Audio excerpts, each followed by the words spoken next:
மதுரை அவனியாபுரத்தில் வரும் 15ஆம் தேதி ஜல்லிக்கட்டு போட்டி நடைபெறவுள்ள நிலையில் அதற்கான ஆன்லைன் முன்பதிவு தொடங்கியுள்ளது. இது தொடர்பான மேலும் தகவல்களை தருகிறார் நமது செய்தியாளர் செல்வகுமார். செல்வகுமார், முன்பதிவுக்கான நிபந்தனைகளோ ஏதேனும் கட்டுப்பாடுகளோ விதிக்கப்பட்டிருக்கிறதா? அது பற்றிய மேலும் தகவல். மதுரை மாவட்டத்தில் நடைபெறப் போகின்ற 3 ஜல்லிக்கட்டினுடைய அந்த போட்டிகளில் பங்கேற்கக்கூடிய வீரர்கள் மற்றும் காளைகளுடைய முன்பதிவு தற்போது துவங்கி இருக்கிறது.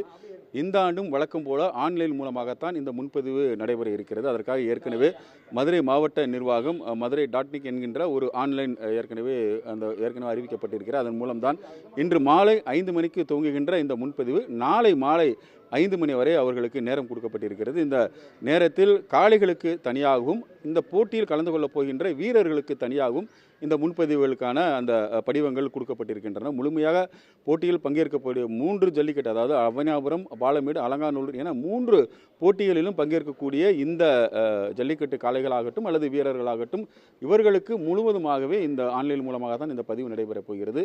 குறிப்பாக இதில் ஒரு கட்டுப்பாடு விதிக்கப்பட்டிருக்கிறது. அதாவது ஒரு ஜல்லிக்கட்டு போட்டியில் பங்கேற்கக்கூடிய காளை மற்ற எந்த ஜல்லிக்கட்டு போட்டியிலும் பங்கேற்க முடியாது. ஒருவேளை அவனியாபுரத்தில் பங்கேற்றால் மற்ற 2 ஜல்லிக்கட்டு நிகழ்ச்சியிலும் இந்த காளைகள் பங்கேற்க முடியாது.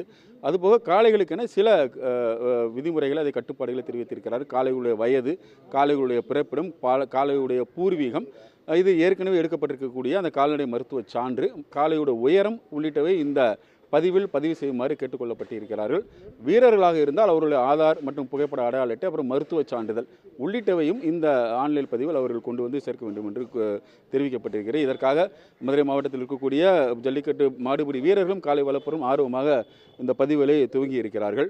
இந்த ஆண்டு ஜல்லிக்கட்டு வர 15 துவங்கிய போது வீரர்களும் காளைகளும் எப்படி ஆர்வமாக இருக்கிறீங்களா?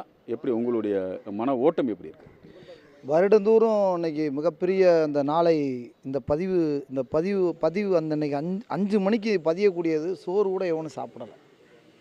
ரொம்ப ஆர்வமாக இதை பதிஞ்சிட்டு தாண்டா சாப்பிடணும்னு சொல்லி இன்றைக்கி மக்கள் ரொம்ப ஆர்வமாக ஜல்லிக்கட்டில் 2026 களம் காண்றதுக்கு காளைகளும் வீரர்களும் பார்த்திங்கன்னா ரொம்ப ஆர்ப்பரித்து இருக்கக்கூடிய ரொம்ப மகிழ்ச்சி வெள்ளத்தில் இருக்கும். இந்த நாளை ஒரு வருடத்தை கடந்து இந்த வருடத்தை இந்த ஒரு நாள், அந்த 3 நாள் நடக்கக்கூடிய அலங்காநல்லூர், பாலமேடு, அவனியாபுரம் ஜல்லிக்கட்டுக்கு தமிழகமே, உலக நாடே இன்றைக்கி உலக தமிழர்கள் உத்து பார்க்க வேண்டிய இடத்துல இன்றைக்கி தமிழர்களுடைய பாரம்பரிய விளையாட்டு இருக்கும்போது இந்த ஜல்லிக்கட்டில் இருக்கக்கூடிய மாடுபடி வீரர்களும் காளை உரிமையாளர்கள் இன்றைக்கி பதியக்கூடியது பார்த்திங்கன்னா போட்டி போட்டு பதிகிறோம். சரி, இப்போ காளைகளுக்கும் வீரருக்கும் பொதுவாக என்ன மாதிரியான ஒரு விதிமுறைகள் இதில் வச்சுருக்கிறாங்க இந்த பதிவு? காளைகளில் உயரம் 4 அடி அப்படி அந்த உயரத்தை பார்க்குறாங்க. அந்த உயரம் இப்போ பார்க்குறது இல்லை. எல்லா மாடையும் உடல் தகுதியை பொறுத்து உள்ள விட்றாங்க. 6 பல்லு இருக்கணும். வயசு ரொம்ப ஏஜ் பாராக இருக்கக்கூடாது.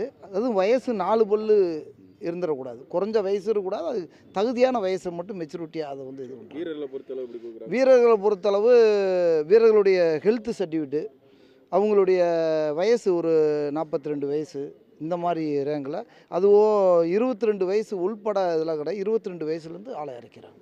இப்போ இந்த ஜல்லிக்கட்டு நிறைய வீரர் காளைகள் பங்கேற்கும் இந்த வட்டம் எதிர்பார்க்குறீங்களா? ஆமாம், அதிகப்படியாக காளைகள் இந்த வட்டம் வருடம் அலங்காநல்லூர், பாலமேடுன்றது ஒரு வேர்ல்டு கப்பு கிரிக்கெட்டு எந்த போட்டி எந்த அளவுக்கு வேர்ல்டு கப்பை விரும்புகிறாங்களோ அது மாதிரி வேர்ல்டு கப்பு ஜல்லிக்கட்டு அலங்காநல்லூர், பாலமேடு, அவனியாபுரமும் இன்றைக்கி ஏன்னா சிஎம் பங்கேற்கக்கூடிய விழா இல்லையா, அதனால் ஆகச்சிறந்த ஒரு ஜல்லிக்கட்டாக இன்றைக்கி உலக தமிழர்கள் பார்க்கக்கூடிய வேர்ல்டு ஃபேமஸ் ஜல்லிக்கட்டு அலங்காநல்லூர். ஜல்லிக்கட்டு நிகழ்ச்சியை பொறுத்தளவில் இந்த ஆண்டும் வழக்கம் போன்று 15ஆம் தேதி இருக்கக்கூடிய இந்த ஜல்லிக்கட்டு நிகழ்ச்சியில் அலங்காநல்லூர் நடைபெறப் போகின்ற அந்த 17ஆம் தேதி நடைபெறப் போகின்ற இந்த ஜல்லிக்கட்டில் தமிழக முதல்வர் கலந்து கொள்ள இருக்கிறார் என தெரிவிக்கப்பட்டிருக்கிறது. எனவே அனைவரும் ஆர்வத்தோடு இந்த பாரம்பரியமாக நடைபெறப் போகின்ற இந்த ஜல்லிக்கட்டை காண்பதற்காக மிகுந்த ஆர்வத்துடன் தங்களுடைய ஆன்லைன் பதிவுகளை துவக்கியிருக்கிறார்கள். விவரங்களுக்கு நன்றி செல்வகுமார். உடனுக்குடன் செய்திகளை தெரிந்து கொள்ள சன் நியூஸ் பெல் ஐகானை கிளிக் பண்ணுங்க.